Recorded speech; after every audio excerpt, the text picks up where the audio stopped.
So this is the day as the Science and mathematics entries have also increased.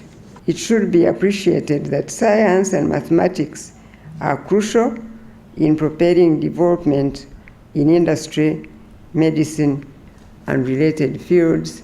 Ebyavudde mu bigezo biraga nti abayizi abawala be banywedde akendo bannaabwe abalenzi. However, Mama, we continue to see a low percentage of the female candidates at this level offering mathematics and science combinations.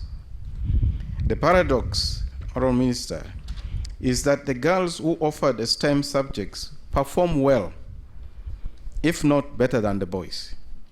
The question is then, why do the girls shy away from these subjects? Minisita yabazza abayizi abawala wamu n'okwezaayo abo abasoma emisomo gya sayansi. And I didn't hear any applause for the girls today. Indeed, this demonstrates that girls have potential, but gender stereotypes most likely prevent them from realizing their abilities. Therefore, our system must figure out ways of enabling and empowering the girls to realize their full potential. Ono asabye abakulu b'amasomero obutanyiiga nga bakulu mu kitongole ky'ebigezo kya UNEB bababuulidde amazima ku bikwatagana n'ensoma y'abayizi kiyambe okutwala mu maaso ebyo ebituukiddwako. We need to see more commitment from our teachers, really.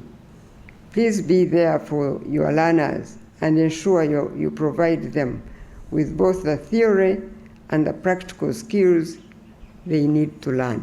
Abayizi 1,998 be baatula ebigezo bya Siniya ey'omukaga omwaka oguwedde bw'ogeraganya n'abayizi 9,957 abakola ebigezo bye bimu mu 2022. Wabula omuwendo gw'abayizi abasoma amasomo ga sayansi gukyali wansi.